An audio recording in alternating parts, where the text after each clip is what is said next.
বাংলাদেশে প্রতিদিন ঘটে যাওয়া গুরুত্বপূর্ণ ঘটনা ও নানা তথ্য নিয়ে আলোচনা এবং বিশ্লেষণে TVN24 নিউজ নেটওয়ার্কের নিয়মিত আয়োজন আলোচনায় বাংলাদেশ অনুষ্ঠানে দর্শক আপনাদের স্বাগত জানাচ্ছি। আমি আশফাক আহমেদ। আজকের অনুষ্ঠানে অতিথি হিসেবে আমাদের সাথে যুক্ত আছেন ডক্টর সাব্বির আহমেদ, অধ্যাপক, রাষ্ট্রবিজ্ঞান বিভাগ, ঢাকা বিশ্ববিদ্যালয়, এবং আমাদের সাথে আরও যুক্ত আছেন সাংবাদিক কামাল শাহরিয়ার। আপনাদের দুজনকেই স্বাগত জানাচ্ছি আলোচনায় বাংলাদেশ অনুষ্ঠানে। দর্শক, আমি আলোচনা শুরু করার আগে কয়েকটি তথ্য একটু তুলে ধরতে চাই আপনাদের সামনে, এবং এরপর আমরা আমাদের দুজন আলোচকের সাথে বিভিন্ন বিষয় নিয়ে কথা বলবো। প্রথমে যে তথ্যটি আমার হাতে রয়েছে তা হচ্ছে সাবেক প্রধানমন্ত্রী শেখ হাসিনা বাংলাদেশে একটা চোরতন্ত্র জারি করেছিলেন বলে মন্তব্য করেছেন অন্তর্বর্তী সরকারের প্রধান উপদেষ্টার প্রেস সচিব মোহাম্মদ শফিকুল আলম। তিনি শেখ হাসিনাকে স্বৈরাচার জননী বলেও আখ্যায়িত করেছেন। শফিকুল আলম বলেন, শেখ হাসিনার দুর্নীতির বিষয়ে কাজ শুরু হয়েছে, অন্তর্বর্তী সরকারের কাছে এটা সর্বোচ্চ অগ্রাধিকার। মঙ্গলবার ফরেন সার্ভিস একাডেমিতে এক সংবাদ সম্মেলনে সাংবাদিকদের প্রশ্নের জবাবে প্রধান উপদেষ্টার প্রেস সচিব এই কথাগুলো বলেছেন। এরপর যে বিষয়টি আমি একটু তুলে ধরতে চাই তা হচ্ছে গণহত্যার সঙ্গে জড়িতদের বিএনপিতে ঠাঁই হবে না, এমনটা বলেছেন বিএনপির মহাসচিব মির্জা ফখরুল ইসলাম আলমগীর। মঙ্গলবার ঠাকুরগাঁ প্রেস ক্লাবে একটি শীতার্তদের মাঝে শীতবস্ত্র বিতরণের একটি কর্মসূচি ছিল, সেখানে তিনি সাংবাদিকদের প্রশ্নে এই কথা বলেছেন। সারা দেশে তিনি বলেছেন যে সারা দেশে বিভিন্ন জেলায় আওয়ামী লীগের নেতাদের বিএনপিতে যোগদানের বিষয়ে মির্জা ফখরুল ইসলাম বলেছেন, এটা আমার জানা নেই, তবে আমাদের চেয়ারম্যান সাহেবের নির্দেশ দেয়া আছে যারা সন্ত্রাসী, যারা গণহত্যার সঙ্গে দুর্নীতির সঙ্গে জড়িত ছিল তাদের কাউকে বিএনপিতে নেওয়া হবে না। এরপর যদি আমি একটু দেখি, দেশে পরীক্ষিত দুটি দেশপ্রেমিক শক্তি আছে, এর একটি সেনাবাহিনী আর একটি জামায়াত ইসলামী। আওয়ামী লীগ বাংলাদেশকে ভারতের কাছে ইজারা দিয়েছিল, ক্ষমতার জন্য ষড়যন্ত্র করে প্রাণ কেড়ে নিয়েছিল বিডিআরের। এসব কথা বলেছেন জামায়াত ইসলামের যে আমির ডাক্তার শফিকুর রহমান। তিনি বলেছেন, ক্ষমতায় আসার জন্য ষড়যন্ত্র করলো আওয়ামী লীগ আর জীবন গেল বিডিআরের। আওয়ামী লীগ একটি ষড়যন্ত্রকারী দল, একটি বাহিনীকে শেষ করে দিল তারা, সেনাবাহিনীর কোমর ভেঙে দিল, এরপর জামায়াতে ইসলামের গায়ে হাত দিল। এরপর ছোট করে আমি আরেকটি তথ্য একটু তুলে ধরি, তা হচ্ছে জাতীয় নাগরিক কমিটির সদস্য সচিব আক্তার হোসেন। তিনি বলেছেন, বাংলাদেশের স্বার্থের প্রশ্নে দেশের মানুষ ভারতকে এক বিন্দুও ছাড় দিতে প্রস্তুত নয়। গণতন্ত্রের নামে বিগত 16 বছর আওয়ামী সরকার হত্যা গুমে লিপ্ত ছিল। উন্নয়নের নামে তারা কোটি কোটি টাকা লুটপাট ও বিদেশে পাচার করেছে। রংপুরে মঙ্গলবার একটি আয়োজন ছিল, সেখানে আক্তার হোসেন আরো বলেছেন, ফ্যাসিস্ট আওয়ামী সরকার ভারতের সঙ্গে বন্ধুত্বের নামে বাংলাদেশের সঙ্গে স্বামী স্ত্রীর সম্পর্কে পরিণত করেছিল। ছাত্র জনতার গণঅভ্যুত্থানে তাদের পতনের পর তারা দেশের মধ্যে এখন ধর্মীয় দাঙ্গা লাগাতে অপচেষ্টা চালাচ্ছে, কিন্তু ভারতের সাধারণ জনগণের সঙ্গে বাংলাদেশের ছাত্র জনতার আত্মার সম্পর্ক রয়েছে। এবং সবশেষ যে তথ্যটি আমি ছোট করে তুলে ধরবো তা হচ্ছে কুমিল্লার 14 গ্রামে বীর মুক্তিযোদ্ধা আব্দুল হাই কানুকে গলায় জুতার মালা পরিয়ে লাঞ্ছিত করার ঘটনায় জড়িত থাকার অভিযোগে 5 জনকে আটক করেছে পুলিশ। ফেসবুকে ছড়িয়ে পড়া ভিডিও দেখে তাদের আটক করা হয়েছে বলে পুলিশ জানিয়েছে। এবং তবে জুতার মালা পরানোর পর মুক্তিযোদ্ধাকে টানা হেঁচড়া করা প্রধান 2 জন যে অভিযুক্ত তারা এখনো অধরা রয়েছেন, ধরা হয়নি। আমি আলোচনায় চলে যেতে আমি শুরুতে একটু যেতে চাই ডক্টর সাব্বির আহমেদ, আপনার কাছে যে তথ্যগুলো দিচ্ছিলাম এর মধ্যে থেকে আসলে আমরা আলোচনা করব। প্রথমে যে বিষয়টি আমি আপনার কাছে একটু রাখতে চাই, আপনি দেখছেন বর্তমান বাংলাদেশের সার্বিক পরিস্থিতি, অবশ্যই সংবাদগুলোর উপরও খেয়াল রাখছেন। এই যে অভিযোগ আসছে যে বিভিন্ন জেলায় আওয়ামী লীগের নেতাদের অনেকেই নাকি বিএনপিতে যোগদান করছেন অথবা বিএনপির সাথে সখ্যতা গড়ে তুলছেন, এই বিষয়ে আসলে আপনি কি বলবেন? আপনার মতামত জানতে চাই। আপনাকে অসংখ্য ধন্যবাদ। আমরা আমরা জানি যে এই 5ই আগস্টের পরে আহ, প্রাক্তন প্রধানমন্ত্রী তিনি দেশ ছেড়ে চলে গেছেন এবং এক অর্থে তিনি তার দলকে একটা মানে বিশৃঙ্খল অবস্থার মধ্যে ফেলে দলের কাউকে না জানিয়ে, আমি যতটুকু জানি কাউকে না জানিয়ে বা হয়তোবা জানিয়ে গেছেন, কিন্তু আমরা জানি যে তিনি কাউকে জানিয়ে যেতে পারেননি। তিনি এমনকি রাষ্ট্রপতিকেও জানিয়ে যান। সুতরাং তার যাওয়ার সঙ্গে সঙ্গে আপনার স্বাভাবিকভাবে দলের একেবারে কেন্দ্র থেকে শুরু করে আপনার তৃণমূল পর্যন্ত আমরা জানি যে বাংলাদেশে দীর্ঘদিন ধরে এক ধরনের কনফ্রন্টেশনাল পলিটিক্যাল কালচার চালু থাকার কারণে একদল যখন ক্ষমতা থাকে, যখন তারা ক্ষমতা থেকে চলে যায়, তখন যারা আসলে মাঠে থাকে তারা ওই ওই মানে প্রাক্তন দলের দলের নেতা কর্মীদের উপরে অত্যাচার নির্যাতন চালায়, এবং তারা এবং সেই থেকে তাদের মধ্যে এক ধরনের নিরাপত্তাহীনতার তৈরি হয়, যেটা এই ক্ষেত্রেও ব্যতিক্রম হয়। আর যেহেতু দীর্ঘদিন ধরে আওয়ামী লীগ 15 বা 16 বছর ধরে তারা ক্ষমতায় ছিল, এবং তারা ক্ষমতায় থাকা অবস্থায় বিরোধী দলের উপর যে ধরনের অত্যাচার নির্যাতন করেছে, সুতরাং স্বাভাবিকভাবেই এক ধরনের যে রিভেঞ্জ নেওয়ার যে অবস্থা এখন বিরাজ করছে। স্বাভাবিকভাবে যাদের উপরে অত্যাচার নির্যাতন করা হয়েছে, আমি কালকেও একজন এরকমের সাথে দেখা হয়েছিল, যিনি 11 বছর দেশের বাইরে কাটিয়েছেন। দেশ থেকে দেশ ছাড়তে তাকে বাধ্য করা হয়েছিল। তিনি 45 দিনের রিমান্ডে তাকে নেওয়া হয়েছিল, এবং তিনি 11 বছর দেশের বাইরে অবস্থান করে অবশেষে দেশে ফিরে এসেছেন। এখন এই অবস্থায় তাদের তো আর সবার তো আর দেশের বাইরে গিয়ে আশ্রয় নেওয়ার মতো ক্ষমতা নাই। মানে স্বাভাবিকভাবেই তারা নিজেদের নিজেরা যেহেতু রাজনৈতিক নেতৃত্ব শূন্য হয়ে গেছে, পার্টির উপরের সারির নেতাও নাই, তারা একটা আমার বলতে হবে যে তারা এক ধরনের অসহায় অবস্থার মধ্যেই পড়ে গেছে।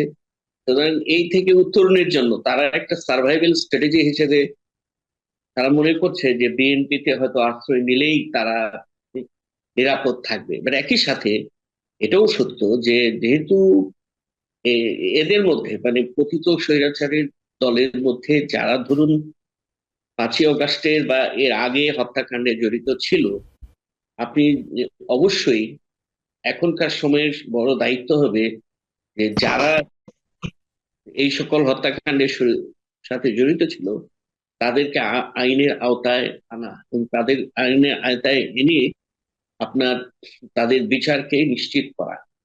সুতরাং এইটা তো যেহেতু আমরা দেখেছি যে 5ই আগস্টের পরে যারা এই সকল হত্যাকাণ্ডের সাথে জড়িত ছিল, তারা যদি ওই অভ্যুত্থানে অংশগ্রহণকারী কোনো রাজনৈতিক দল যদি তাদেরকে আশ্রয় প্রশ্রয় দেয়, এটা তো সম্পূর্ণভাবে মানে আপনার সেই আন্দোলনের স্পিরিট, সেই অভ্যুত্থানের স্পিরিটের সাথে যায় না। সেটা অভ্যুত্থানের যে চেতনা, সেই চেতনার সাথে যায় না, এটা চেতনার স্ববিরোধী।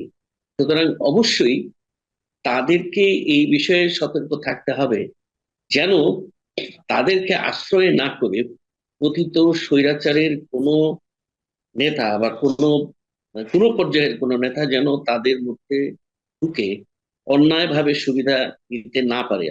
আমরা ইতিপূর্বেও দেখেছি যে বিভিন্ন দল অন্য একটি দল অন্য দলের ভেতরে ঢুকে সেইখানে আশ্রয় নিয়ে তাদের অন্যায়কে ঢেকে ফেলার একটা চেষ্টা অব্যাহত রেখেছে। এই কালচারটা যেন আমাদের তৈরি না হয়, এই ব্যাপারে আমার মনে হয় বড় দলগুলোর একটা দায়িত্ব রয়েছে। সুতরাং বিএনপি যিনি সাধারণ জেনারেল সেক্রেটারি, তিনি যথার্থ অর্থেই বলেছেন বিএনপি যদি তারা এই স্ট্যান্ডে সঠিক থাকতে পারেন, তাহলে আই মাস্ট অ্যাপ্রিসিয়েট, আমি বলবো যে তারা যথাযথ কাজটি করছেন। জি।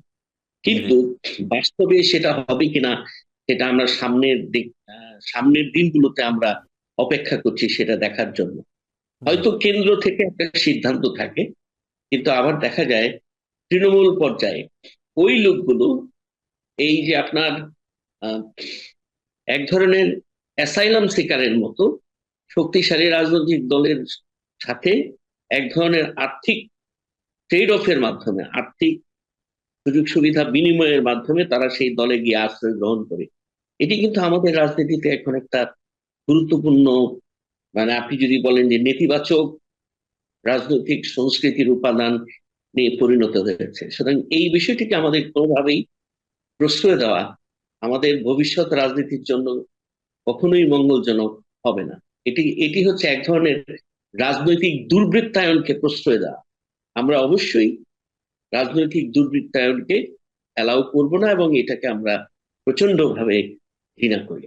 জি, ডক্টর সাবির রহমান, আপনাকে ধন্যবাদ। আমি আবারও আসবো আপনার কাছে। আমি একটু কামাল সাহেব আপনার কাছে আসতে চাই একই বিষয় নিয়ে। আপনি সাংবাদিকতা করেন এবং আপনি নিশ্চয়ই বিভিন্ন জায়গা থেকে আপনি খবর আসে আপনার কাছে এবং সংবাদগুলো আপনি দেখছেন। আহ, আপনার কাছে কি মনে হচ্ছে এই যে অভিযোগ আসছে এই বিষয়ে আপনি কি বলবেন? বাংলাদেশের রাজনীতিতে এটি কিন্তু নতুন না। যেটা স্যারও বললেন যে দলবদল যে জায়গাটা সেখানে এটা অনেক ধরে আসতেছে, আপনি সেটা ব্যাখ্যা করেছেন। আমি বলতেছি অদূর ভবিষ্যতে বা গত 15-20 বছর হয়ে আসছে সেটা আমি বলতে চাচ্ছি যে বাংলাদেশে এই জিনিসটি হয়ে আসছে, কিন্তু বিএনপি যে স্ট্যান্ডটা নিয়েছে বা বিএনপি যেটি স্পষ্ট করছে, তারা বলছে যারা গণহত্যায় জড়িত রয়েছে এমন কাউকে, অর্থাৎ যারা গণহত্যাকারী, গণহত্যায় অভিযুক্ত এমন কাউকে তারা দলে নেবে না। তো সেটা নিশ্চয়ই একটা ভালো পদক্ষেপ। আমিও বলবো যে এটা হতে পারে দুই দল রেজিস্ট্যান্ড স্থির থাকে এবং তারা যদি মনে করে যে বাংলাদেশে যেটি জুলাই বিপ্লবের সময় হচ্ছে বা এর আগেও হয়েছে, বিএনপি দীর্ঘদিন ধরে নানা নির্যাতন নিপীড়নের শিকার হয়েছে, জেলখানার শিকার হয়েছে, সেটি অস্বীকার করার কোনো সুযোগ নেই। সেই কারণে তারপর তারা যদি মনে করে যে না, গণহত্যায় যারা জড়িত তাদেরকে এই দলে কোনোভাবেই ঠাঁই দেবে না, সেটা একটা প্রশংসনীয় স্ট্যান্ড বলবো, বা আমি বলবো যে এটা একটা বিএনপির খুব ভালো একটা অবস্থান। তারা তাদের অবস্থান স্পষ্ট করেছে, ক্লিয়ার করেছে। এবং এক্ষেত্রে গ্রামে বা তৃণমূল পর্যায়ে যে খবরগুলো আসতেছে সেটি আমরাও শুনতে পাচ্ছি, যারা আমাদের ওখানকার কাজ করেন তারাও জানান যে এরকম হয়। আমি বলছি বাংলাদেশে গত 15 বছর বা 20 বছরে এমন হয়েছে যারা অন্য দলে ছিল তারা কিন্তু বিভিন্ন সময় আওয়ামী লীগে যোগ দিয়েছে। এরকম অনেক নিউজ কিন্তু আমরা করেছি, আপনিও দেখেছেন, শুনেছেন। তো সেই যে জনগোষ্ঠী, সেখান থেকে অনেকে কিন্তু আবার চেষ্টা করতেছে যে আবার বিএনপিতে ফেরা যায় কিনা বা এরকম করা যায় কিনা, বিশেষ করে 5 আগস্টের পরে।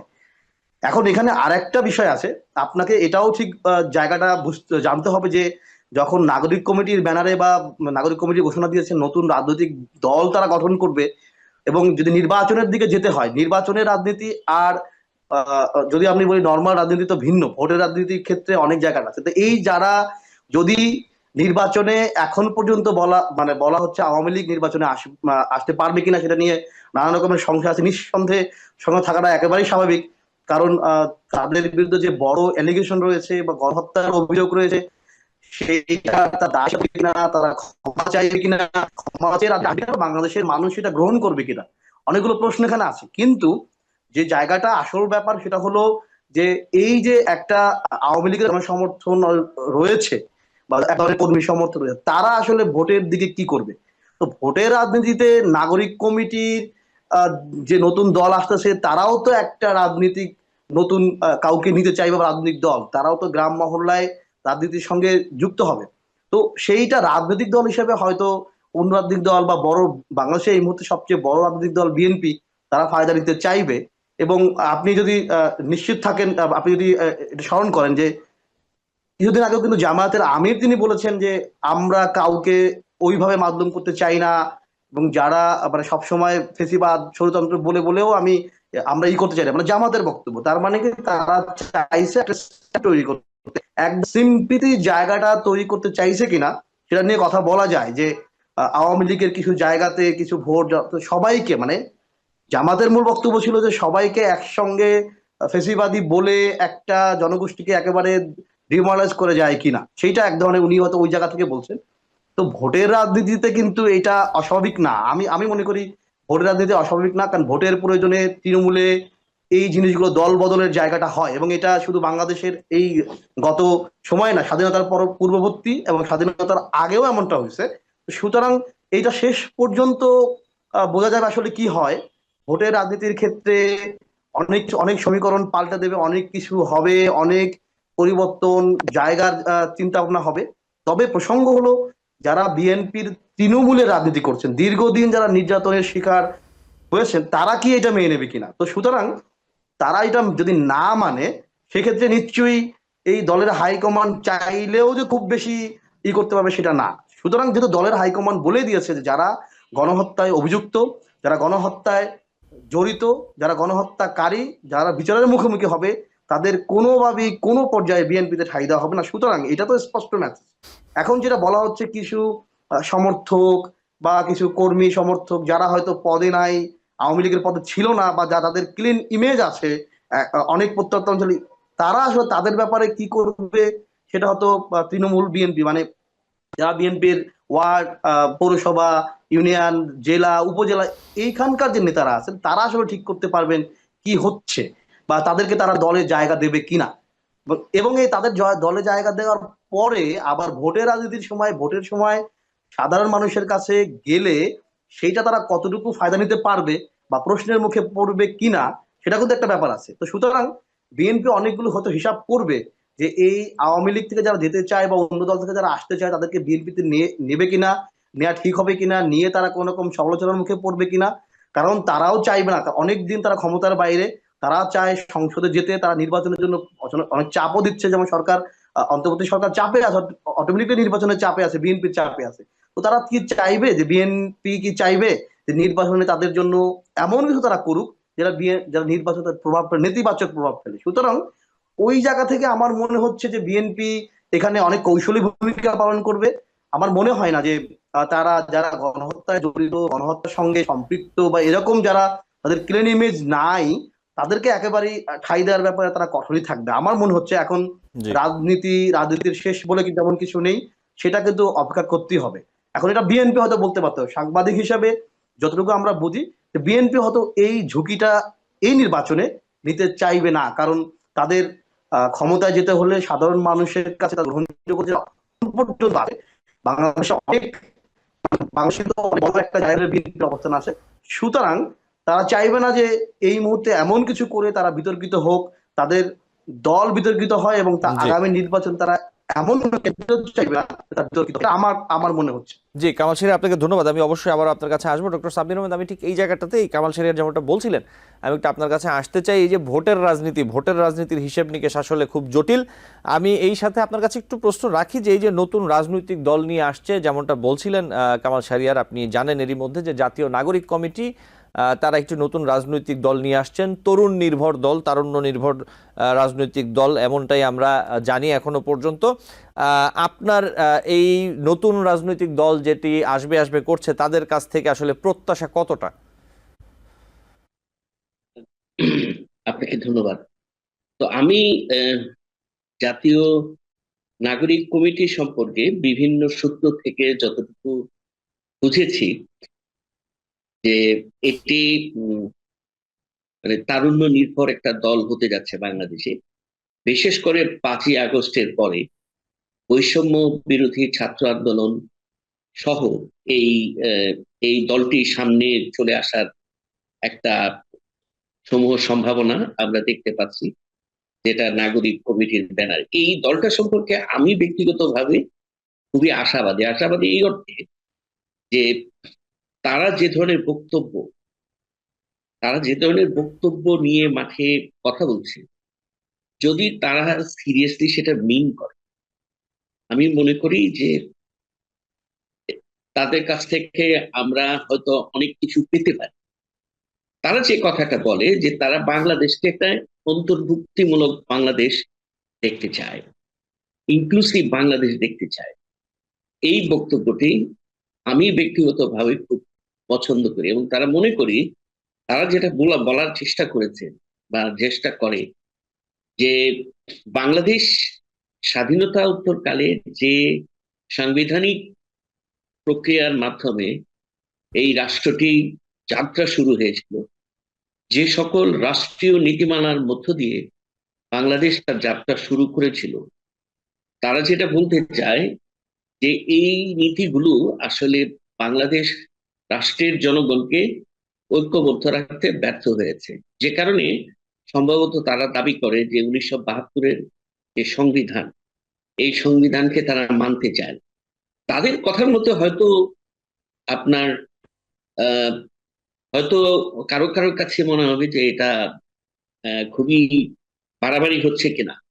বাট আমার কাছে মনে হয় যে এই প্রশ্নটা তোলা কিন্তু অন্যায় না, তারা কোনো অন্যায় কাজ করছে বলে আমার মনে হয় না।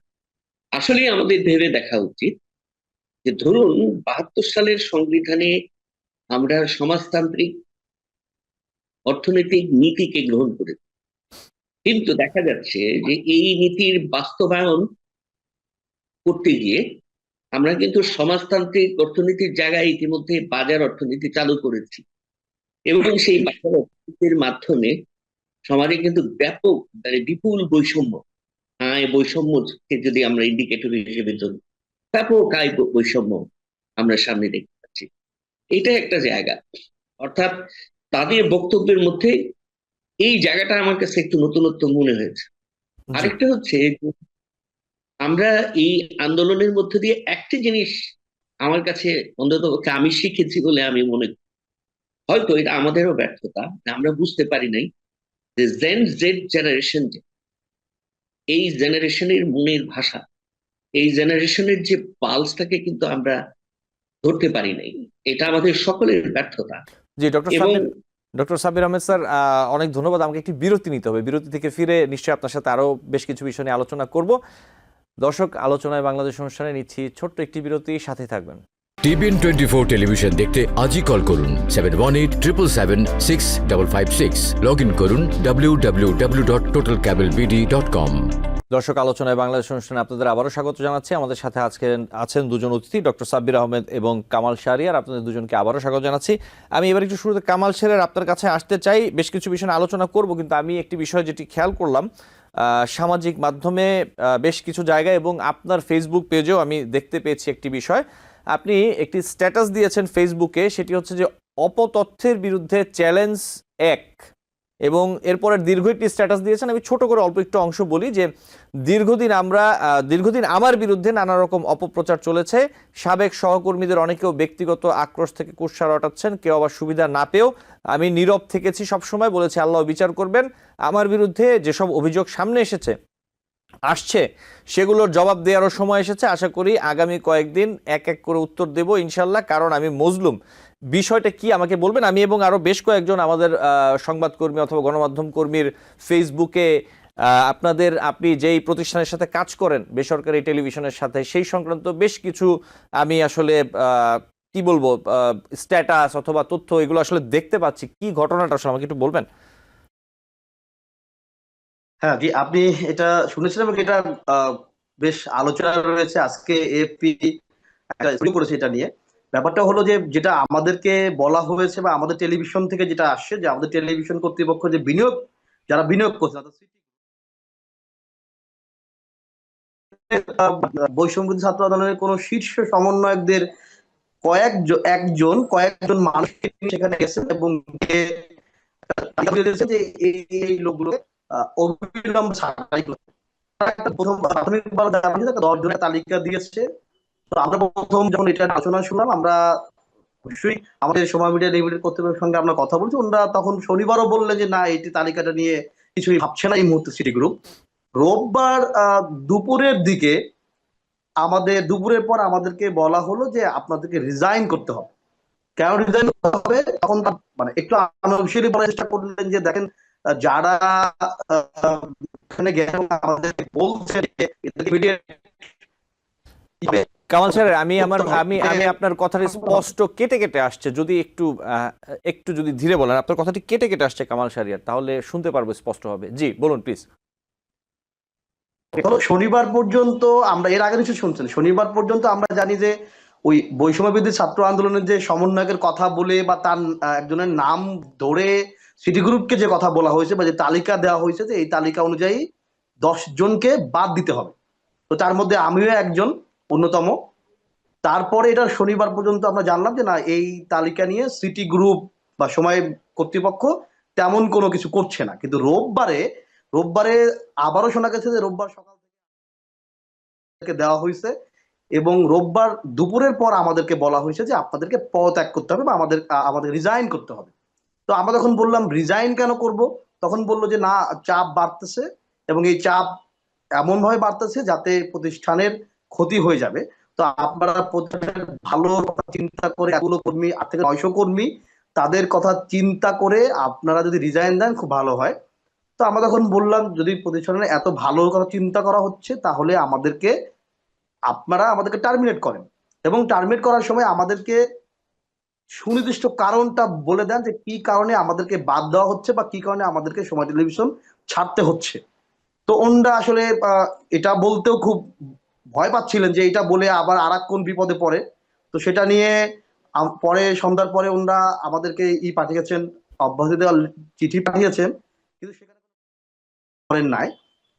বাধ্য হয়ে আমরা আবার চেষ্টা করছি, আমরা সময়কে আবারও বলতেছি যে আমাদের কারণগুলো জানানোর জন্য, কি কারণে কাদের চাপের মুখে এমনটা করতে হলো কি এবং যে আমাদের আমি সহ পাঁচজন, আমি সহ এবং ওমর ফারুক, আরিফুল সাজ্জাদ, আহ, আরো দেবাশিস রায় এবং হলো বুলবুল রেজা, এই পাঁচজনকে আপাতত আমাদেরকে অব্যাহতি দেওয়া হয়েছে, যদি আমরা বলি ছাঁটাই করা হয়েছে। তো তখন এটা নিয়ে আমাদের তো একরকম তো চলতেছে। আজকে এএফপি একটা রিপোর্ট করেছে, সেখানে আমি নাম করে যদি বলি যে হাফিজ আব্দুল্লাহর সঙ্গে এএফপি কথা বলেছে। তো হাফিজ আব্দুল্লাহ সাহেব উনি বলছেন যে আম, সময় টেলিভিশন নানান রকম হলো অপপ্রচার চালিয়েছে, তার বক্তব্য মিসকোট করেছে, সেটা উনি বলেছে। এবং উনি অবশ্য এই তালিকা দেওয়ার কথা উনি স্বীকার করে নাই, আমি যতটুকু এই কিছুক্ষণ আগে যেটুকু পড়লাম। কিন্তু আমার আমার কথা হলো, যদি মনে করে মানে সংক্ষিপ্ত ব্যক্তি যদি করে, তার সঙ্গে যা তার মিসকোট করা হয়েছে, তার সঙ্গে যা হচ্ছে ঠিক হয়নি, বা তার আগে অপপ্রচার চালানো হচ্ছে, নিশ্চয়ই সেটা পাওয়ার জন্য তার অপশন আছে। তিনি আদালতের দ্বারস্থ হতে পারেন, তিনি প্রেস কাউন্সিলের দ্বারস্থ হতে পারেন, এবং তিনি আমাদের মাধ্যমে কিন্তু একটা প্রোটেস্ট পাঠাতে পারেন যে এটা আমি বলি না, বা এটা ভুল। সাংবাদিকতায় ভুল কিন্তু হতে পারে। কামাল ভুল এবং শাহরিয়ার, অপরাধের যে আপনাদের জায়গাটা, আপনি যেই কথাটি বলছেন এখানে আসলে অভিযোগটা কি, আসলে স্পেসিফিক অভিযোগটা কি, আসলে কি বিষয়ে অপপ্রচারে আপনারা? অভিযোগটুকু জি। আনঅফিসিয়ালি আমাদেরকে, অফিসিয়ালি তো এখন কোনো কারণ দেখানো হয় নাই। আনঅফিসিয়ালি বলা হয়েছে, যেমন আমার ব্যাপারে বলা হয়েছে যে আমাকে সিআরআই নিয়োগ দিয়েছে। আমি এটা ফেসবুকে পোস্ট দিয়ে স্ট্যাটাস, আমি আমার জায়গাটা অবস্থান ক্লিয়ার করেছি। প্রথম কথা, এখানে দুই বা তিনটা যদি আমাকে সময় দেন আমি দুই বা তিনটা কথা বলতে পারি। প্রথম কথা হলো, আমি যখন 2015 সালে সময় টেলিভিশনে যোগদান করি, তখন যথাযথ নিয়ম মেনে পরীক্ষা দিয়ে 4 থেকে 5টা রকমের পরীক্ষা দিয়ে আমরা ওই সময় 20 জন, 19 থেকে 20 জন বা 21 জন আমরা জয়েন করছি। তো সেই 19 বা 20 জনই কি সিআরআই দেওয়া তালিকা থেকে নিয়েছে? প্রথম প্রশ্ন সেটা আমার। যদি আমি ধরেও নেই যে হ্যাঁ সিআরআই দেওয়া তালিকা অনুযায়ী নেওয়া হয়েছে, তাহলে সেই সময় যিনি বার্তা প্রদান ছিলেন এবং সময় টিভির তিনি এখনো পরিচালক, তুষার আব্দুল্লাহ ভাই, উনি এখন টেলিভিশনের সম্পাদকীয় প্রধান, উনি সেটা উত্তর দিবে যে আসলেই কি আমাকে সিআরআই কর্তৃক নিয়োগ দেওয়া হয়েছে বা সিআরআই অনুমতি দ্বারা নিয়োগ দেওয়া হয়েছে। সেটা তো কর্তৃপক্ষ সেটা দায় নেবে, আমি তো সেখানে ভিকটিম হতে পারি না। যদি আমার কথা হলো, যদি আমি পরীক্ষা দেই সবকিছু করি, তারপর হতে পারি না। সেকেন্ড একটা একটা এলিগেশন আনা হয়েছে যে আমাদেরকে হলো, বা আমাকে বলা হয়েছে যে আমাকে সিআরআই হলো আলাদা করে বেতন দিত, এবং আমি বিশেষ করে আমি নানা রকমের নিউজকে ম্যানিপুলেট করতাম এবং নিউজগুলোকে মানে মিথ্যা প্রোপাগান্ডা চালানো শুরু করতাম। প্রথম কথা হলো যে আমি 2021 সালের শুরুতে কিন্তু সমাজ টেলিভিশন ছেড়ে দিয়েছিলাম। সময় টেলিভিশন ছেড়ে দেওয়ার আগে আমি ন্যাশনাল ডেস্কের ইনচার্জ ছিলাম, সেটা 1 বছর বা তার 20-এর দিকে আমি হয়েছি। তারপর আমি এখন টিভিতে গেছি, এখন টিভি থেকে 2023 সালে আমি আবার ন্যাশনাল ডেস্কের লিড হিসাবে ইনচার্জ এবং লিড হিসাবে আসছি। আপনি সাংবাদিকতা করেন, আপনি জানেন যে একজন ন্যাশনাল ডেস্ক মানে এটা মূলত আপনার গ্রামের প্রতিনিধি, মানে জেলা প্রতিনিধি, ব্যুরো প্রতিনিধি, বিভাগীয় শহরের প্রতিনিধিদের নিয়ে কাজ। সেই সমন্বয় করতে গিয়ে জাতীয় এজেন্ডা তৈরি করা কি একজন ন্যাশনাল ডেস্কের ইনচার্জের পক্ষে সম্ভব কিনা, সেইটুকু তো মানে প্রশ্ন রাখতেই পারি। যে আমি চাইলে একটা এজেন্ডা, একটা প্রোপাগান্ডা, একটা নিউজ ম্যানিপুলেট করা আমার পক্ষে সম্ভব কিনা একজন ন্যাশনাল ডেস্কের ইনচার্জ হিসেবে। দ্বিতীয় কথা, আমি আরেকটা অভিযোগ বলা হয়েছে মাল্টিমিডিয়াতে নানান রকমের কন্টেন্ট দেওয়া হয়েছে, যেগুলো প্রোপাগান্ডা, যেগুলো মিথ্যা তথ্যে ভরপুর। আমি ক্লিয়ার করতে চাই, আমি মাল্টিমিডিয়ার দায়িত্ব নিয়েছি 1 অক্টোবর 2024, অর্থাৎ তখন থেকে 2 মাস, আমি যদি বলি যে অক্টোবর নভেম্বর 2 মাস বা 3 মাস হতে আমার চললো। তো তার আগে কি হয়েছে কি হয় নাই, সেটা সময় টেলিভিশনের অবস্থান অনেকেই জানে। এটা নিয়ে বলার কোনো মানে আমি এটাও বলবো না যে সময় টেলিভিশনের অবস্থান খুব ভালো ছিল বা পেশাদারিত্ব ছিল না, ছিল। সেটা একটা ব্যাপার, সেই প্রশ্নের উত্তর সংশ্লিষ্টরা যারা কর্তৃপক্ষ তারা দেবেন। কিন্তু যেটা আমি করি না সেটা দায়ভার আমাকে দেওয়ার তো কোনো মানে হয় না। এবং সবচেয়ে দুঃখের বিষয়, এর সঙ্গে অভিযোগ আসে বা এর সঙ্গে জড়িত হওয়ার বিষয় আছে, বৈষম্য বিরোধী ছাত্র আন্দোলনের পক্ষ থেকে কেউ এটা তার নামে কিংবা কেউ ওটা করেছে। যেহেতু এএফপিতে আতাবদুল্লাহ নিজে বলেছে তার বক্তব্য মিসকোট করা হয়েছে এবং সবই মিথ্যা ভিত্তিক কথা বলে, তো সুতরাং আবার উনি অবশ্যই এটা বলছে যে এরকম তালিকার সঙ্গে ওনারা কোনোভাবে জড়িত না। কিন্তু যেহেতু যে কথাটা আসছে সেটা এখন তাহলে বৈষম্য বিরোধী ছাত্র আন্দোলনকেই মানে পরিষ্কার করা উচিত যে তারা এই তালিকা প্রণয়নের সঙ্গে কোনোভাবে জড়িত না, তারা সিটি গ্রুপে যায়নি, তারা কোনো ধরনের কোনো আলটিমেটাম দেয়নি, তারা কোনো পদত্যাগ করতে বাধ্য করতে কাউকে বলেনি। এটা আমি আশা করব যে যেহেতু এই এই বাংলাদেশ অর্থাৎ 5 আগস্ট জুলাই বিপ্লব পরবর্তী বাংলাদেশে যেটা আমরা বলি, সেই ক্ষেত্রে বৈষম্য বিরোধী ছাত্র আন্দোলনের অনেক ভূমিকা। সুতরাং তাদের দিকে প্রশ্ন করতে চায়, তাদের নাম দিকে ব্যবহার করতেও চায়, তাদের উচিত যেটা তারা যদি বিবৃতিতে সেটাকে ক্লিয়ার করে যে না এর সঙ্গে তারা প্রভাবিত না। একই সঙ্গে তারা সময় টেলিভিশন কর্তৃপক্ষ তারা যে যা হয়েছে তা তাদের নামে ব্যবহার করা হয়েছে এবং তারা এরকম তালিকায় আর সঙ্গে তাদের বক্তব্য ভুলভাবে গেছে, তারা পড়তে পারে সময় টেলিভিশন কর্তৃপক্ষের কাছে এবং তারা প্রেস কাউন্সিলের দ্বারস্থ হতে পারে। কিন্তু গণমাধ্যমের উপরে যেভাবে যারা এখন আসছে, এটা হচ্ছে এই সমালোচনায় বৈষম্য ছাত্র আন্দোলন বা যারাকে বলো তারা কিন্তু সমালোচিত হচ্ছে। এটা কিন্তু এইভাবেই যাচ্ছে যে তাদের কারণেই এই 5 জনকে ছাঁটাই করতে হয়েছে। সুতরাং তাদের যে ইমেজে যদি কিছু হলেও তো সমালোচনা হলো, তো তারা যে সংস্কারের কথা, যে সংস্কারের জন্য এত কিছু হচ্ছে, যেখানে গণমাধ্যম সংস্কার কমিশন রয়েছে, সুতরাং সেরকম একটা পরিস্থিতিতে যদি এরকম বাধ্য করা হয় সাংবাদিকদের চাকরিচ্যুত করার জন্য, এটা নিঃসন্দেহে আমি মনে করি যে এই নতুন বাংলাদেশের জন্য একটা কলঙ্কজনক কথা থাকবে। এটা বহির্বিশ্বে সারা বিশ্বে আলোচিত হবে যে এই সময় এসে গণমাধ্যমের স্বাধীনতা সাংবাদিকদের চাকরিচ্যুত করতে বাধ্য হচ্ছে। আমি মনে করি প্রয়োজন এবং সময় কাছে আমরাও কারণ লিখিতভাবে কারণ জানি এবং সিটি গ্রুপেও লিখিতভাবে কারণ দেওয়া উচিত। জি কামাল শাহরিয়ার, এবং জি আপনাকে ধন্যবাদ। জি জি আপনাকে ধন্যবাদ। আমি নিশ্চয়ই সময় পেলে আবারও আপনার কাছে আসবো। আমি একটু এই বিষয়টা নিয়ে যেমনটা কামাল শাহরিয়ার বলছিলেন, আমরা শুনছিলাম আসলে এই বিষয়গুলো। ডক্টর সাব্বির আহমেদ, আপনি পুরো বিষয়টা শুনলেন, এই বিষয়ে আপনি যদি কিছু বলতে চান। এটা তো খুবই দুঃখজনক। আমি যে কথাটা এইমাত্র শুনলাম আপনার কাছ থেকে, এখন এইটা যে শুধুমাত্র গণমাধ্যমে হচ্ছে তা কিন্তু না, আরো অন্যান্য জায়গাতেও কিন্তু আমরা দেখতে পাচ্ছি যে এটার সাথে যে শুধুমাত্র বৈষম্য বিরোধী ছাত্র আন্দোলন থেকে এই ধরনের চাপ সৃষ্টি করা হচ্ছে তা নয়। কিন্তু আমাদের কাছে ইতিমধ্যেই বিভিন্ন জায়গা থেকে খবর এসছে যে বিগত সরকারের সময় যারা বিভিন্ন প্রতিষ্ঠানে নিযুক্ত ছিল, যারা চাকরিরত ছিল, তাদেরকে কোনো যথার্থ কারণ না দেখিয়ে, নানান কোনো সুস্পষ্ট কারণ দর্শাও নোটিশ না দিয়ে কিন্তু তাদেরকে চাকরি থেকে বাধ্যতামূলক ভাবে অবসর করে দেওয়া। বিষয়টা যদি এরকম হতো যে তারা যদি কোনো অন্যায়ের সাথে যুক্ত থাকতো, সেটা ছিল অন্য বিষয়। কিন্তু কোনো কারণ না দর্শিয়ে তাদেরকে চাকরি থেকে, মনে করেন কারো হয়তো চাকরি আছে 7 বছর, কারো আছে 10 বছর, এইভাবে যদি আপনি জবরদস্তিমূলক ভাবে কাউকে চাকরি থেকে অব্যাহতি দিয়ে দেন, এটা তো ভালো ইনস্টেন্স না। তো আমার মনে হয় যে এই এই যে আমাদের ভিন্ডিকটিভ কালচার, এই কালচার থেকে যদি আমরা বের হয়ে না আসতে পারি, তাহলে আমাদের যে গণতন্ত্রের পথে আমরা যেতে চাই, তাহলে সেই গণতন্ত্রের ভবিষ্যৎ অন্ধকার। আমরা অবশ্যই এগুলো নিন্দা করি এবং এগুলো থেকে আমরা আশা করি যে যে আশা নিয়ে এই বৈষম্য বিরোধী ছাত্র আন্দোলন তারা আমাদের কাছে আশার প্রদীপ জ্বালিয়েছিল, আমরা মনে করি যে তারা তাদের সেই অবস্থানটাকে ধরে রাখবে। এবং একই সাথে যে সকল রাজনৈতিক দল আছে, আমরা কিন্তু তাদের সম্পর্কেও নানা ধরনের উল্টো পাল্টা কথা কিন্তু আমরা শুনছি। বিভিন্ন রিপোর্ট আমাদের কানে আসছে যে তারা বিভিন্ন জায়গায়, তারাও বিভিন্ন ভাবে নানান রকম অনিয়মের সাথে জড়িয়ে গেছে। তারা যদি এই তারা যদি দায়িত্বশীল আচরণ না করেন, তাহলে কিন্তু আমাদের সামনের পথ চলা কঠিন হয়ে যাবে।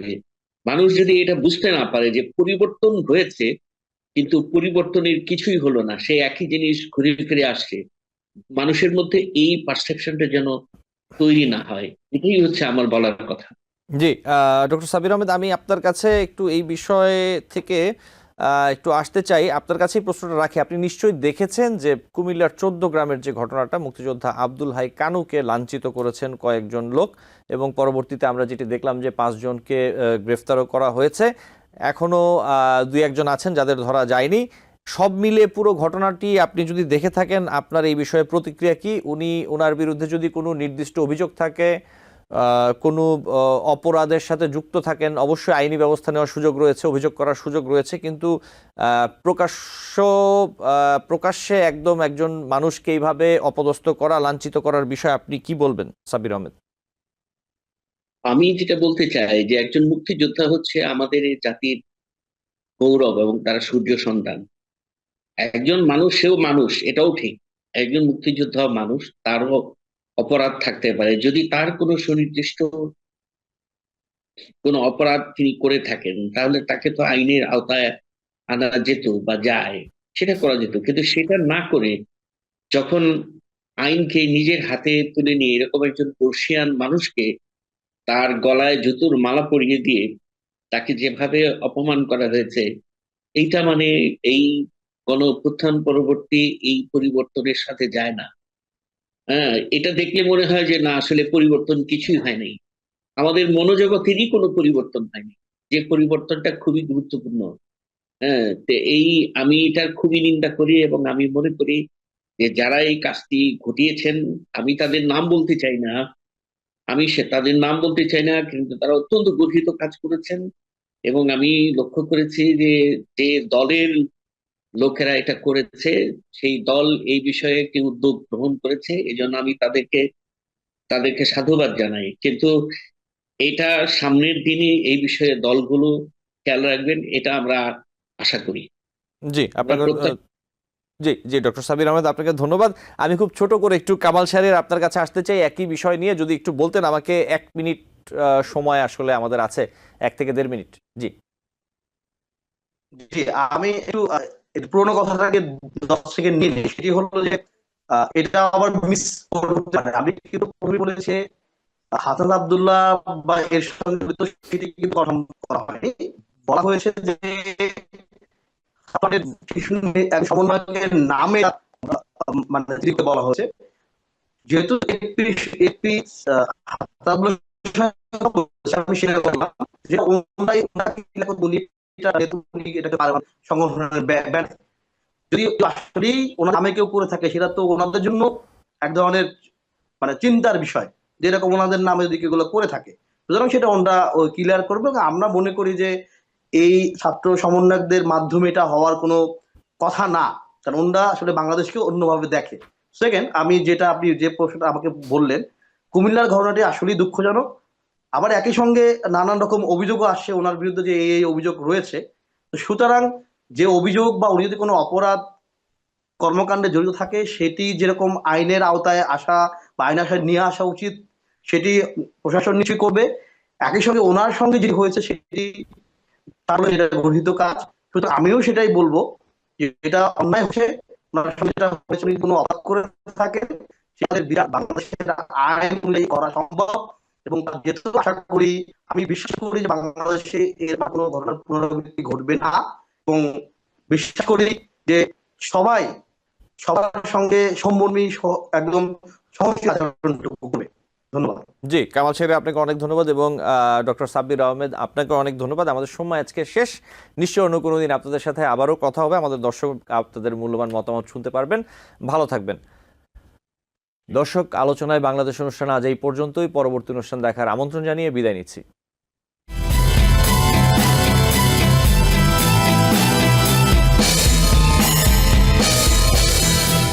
TBN 24 টেলিভিশন দেখতে আজই কল করুন 7187776556। লগ ইন করুন www.totalcablebd.com।